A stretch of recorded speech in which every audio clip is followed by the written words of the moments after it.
Hi, my name is Hugo Hernandez, and I'm part of Group 7. The rest of the group includes Stephanie Dempster, Michael Hansen, Christopher Hernandez, Brent Pontius, and Juan Vina. Our presentation is about the economic interest rate forecast, and this class is Financial Markets and Institutions, or FIN 4303. As a team, we work together to find relevant answers towards the economic climate in South Florida. To do this, we interviewed a local accountant and a local real estate broker. The first interview we had was Hector Ramos. He has over 20 years of experience working in South Florida. He is an accountant with H&R Block, and throughout his time, he's worked with many households and professional businesses to see how they react to the local climate. Our first question was to Mr. Ramos was his current take on our economic state. He said that right now we're going through a cycle that we've gone throughout, that has remained constant throughout history, and he believes that we are in the recovering part of this cycle, and that he's very confident that we'll find a way to get out of this part. Next slide.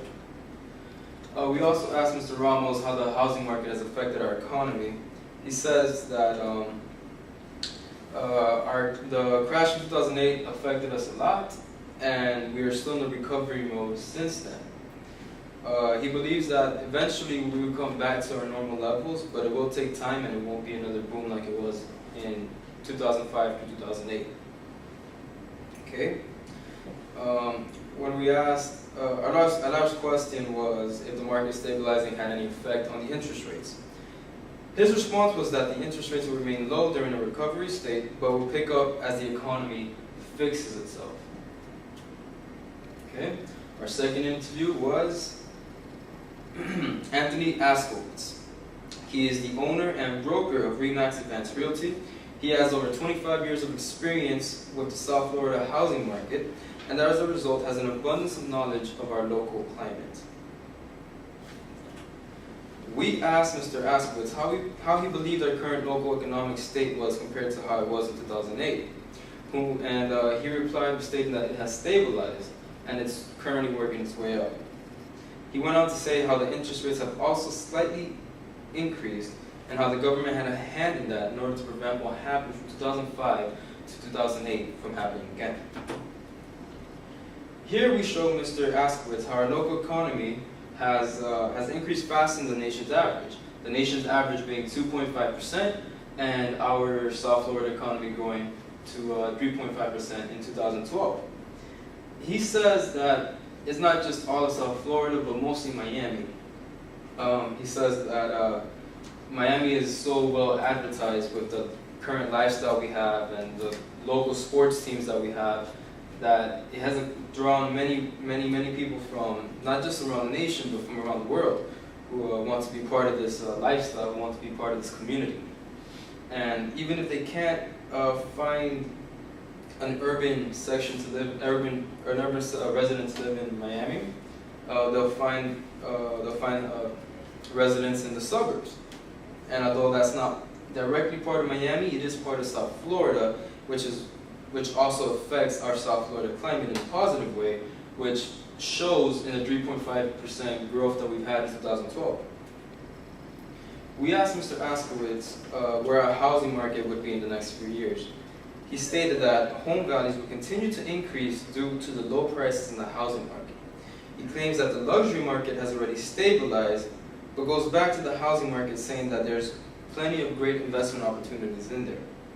When we asked him how he believed this increase in value affected the interest rates, he said that the interest rates will go back to normal levels and therefore stabilizing the house value and its prices. Next slide. And here we go on to discuss the overall project. Okay.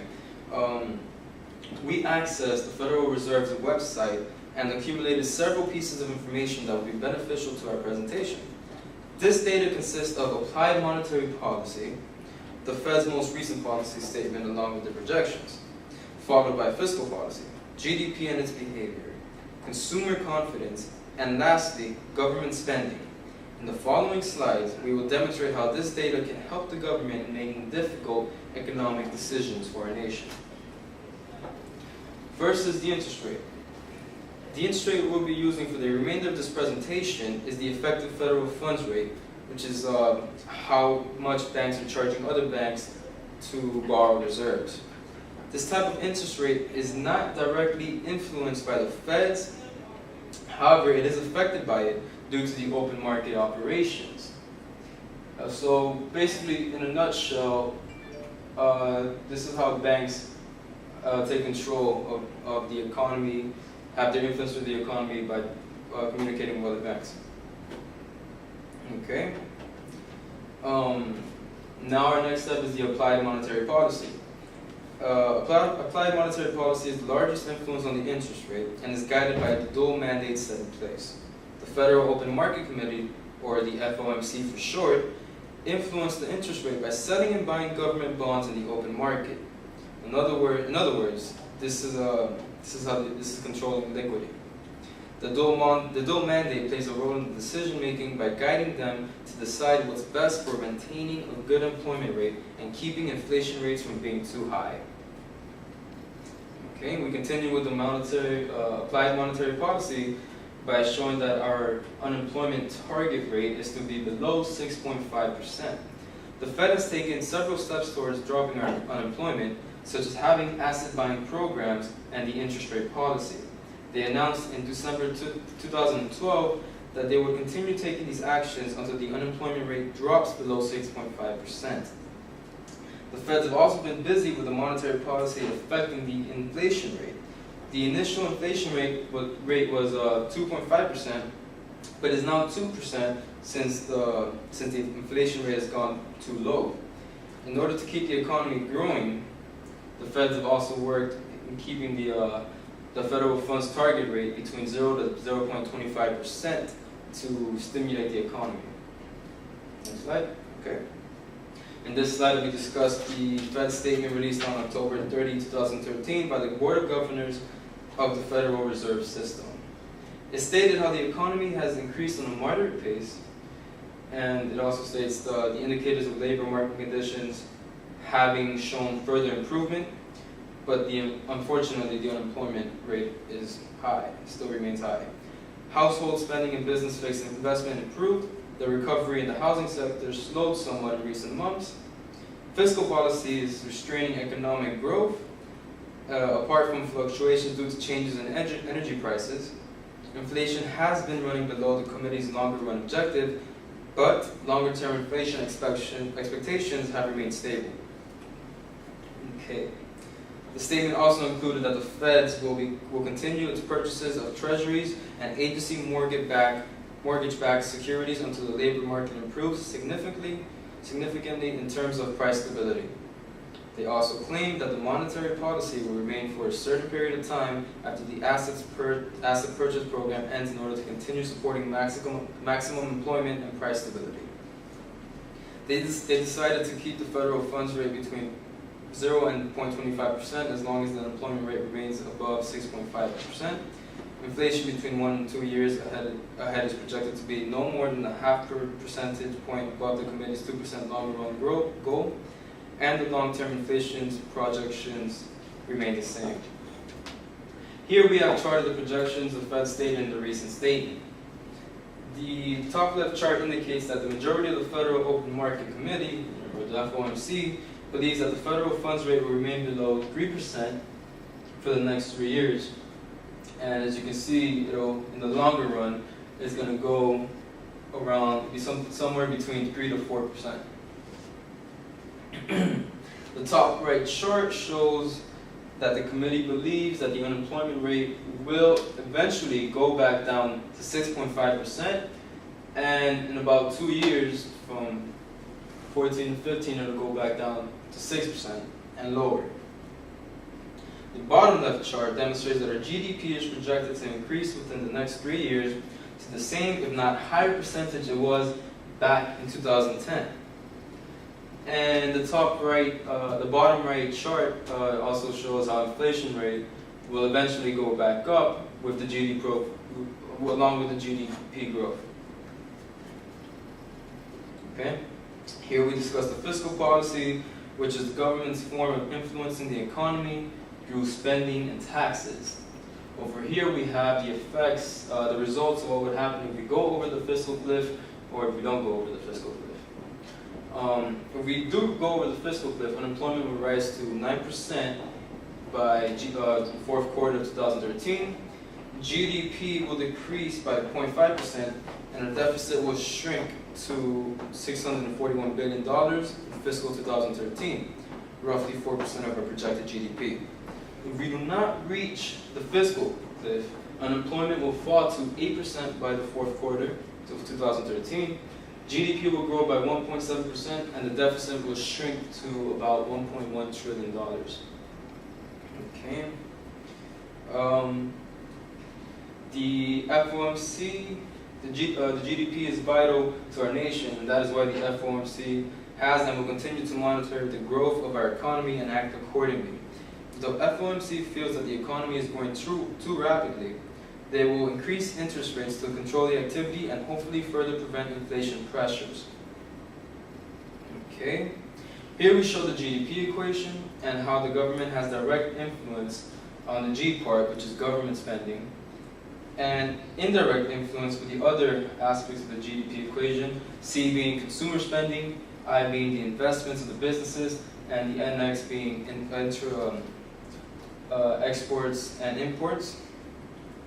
They have influence on these through the taxes, the transfers, and the spendings that they do. We noticed that although GDP was increasing through the third quarter of the year, due to the government shutdown, it could affect the year-end GDP by about 0.5%. Okay, here we discuss consumer confidence. As a nation, we want consumer confidence at a reasonable level, since too much of it can cause a higher inflation and no equilibrium. The bottom charts indicate that GDP has been regressing, since 1985. Okay, another important topic we researched was government spending. We noted that from 2012 to 2013, it decreased from 6.2 trillion to 6.1 trillion.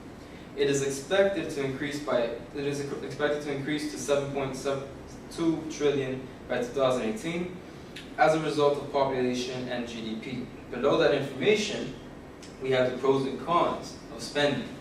The pros being public benefits from spending directly, influencing people through more jobs and programs being created to help them. And the cons of that being that our taxes will likely increase along with the government debt to make this possible. The chart to the left is a small portion of the spending done from the government between October 18 to November 15. Okay, here we basically say that through all the data that we received, we're not going to try to forecast the interest rate, forecast the federal funds target rate, and determine which direction the federal funds target rate will go to, will trend to. Okay? First, we're going to forecast the interest rate. In this slide, we discuss the interest rate and its forecast. After all the research we've done, we noticed that although the economy is increasing at a steady pace since the 2008 crisis, the FOMC will continue to keep the interest rates low by leaving the federal funds rate target of 0 through 0.25% alone. The data we have accumulated supports this forecast and can be referred to in slides 12 and 15. Okay? We continue with forecasting interest rates by first demonstrating that interest rates cannot change due to the slow movement of the GDP. Once the GDP has increased at a higher level, maybe a more faster level, then the interest rates will change. Second, the inflation rate is too low and will not have any significant influence on the interest rate. What we take from all of this is the Fed maintaining low interest rates for now and the future so that it can fulfill its dual mandate of maximizing employment and minimizing inflation. In time, this will help create opportunities and further alleviate the effects of the 2008 crisis. Here we forecast the federal funds rate.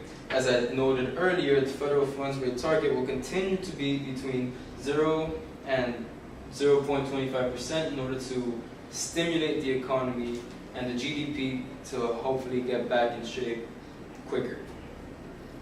Next slide. Okay. The reason why the federal funds rate will remain the same is appropriate because as long as the unemployment rate remains above 6.5%, inflation between 1 and 2 years ahead is projected to be no more than a half percentage point above the committee's 2% longer run goal, and longer-term inflation expectations continue to be well anchored. Okay, these are all the references we use for this presentation. As you can see, we have the references of Mr. Hector Ramos and Mr. Anthony Askowitz. We have the Federal Reserve website there, as we stated earlier in the presentation, and the other sources that we use. Thank you for watching. Once again, my name is Hugo Hernandez, part of Group 7. The class is Financial Markets and Institution, or FIN 4303. I hope you enjoyed the presentation that me and my group members made, and thank you for watching.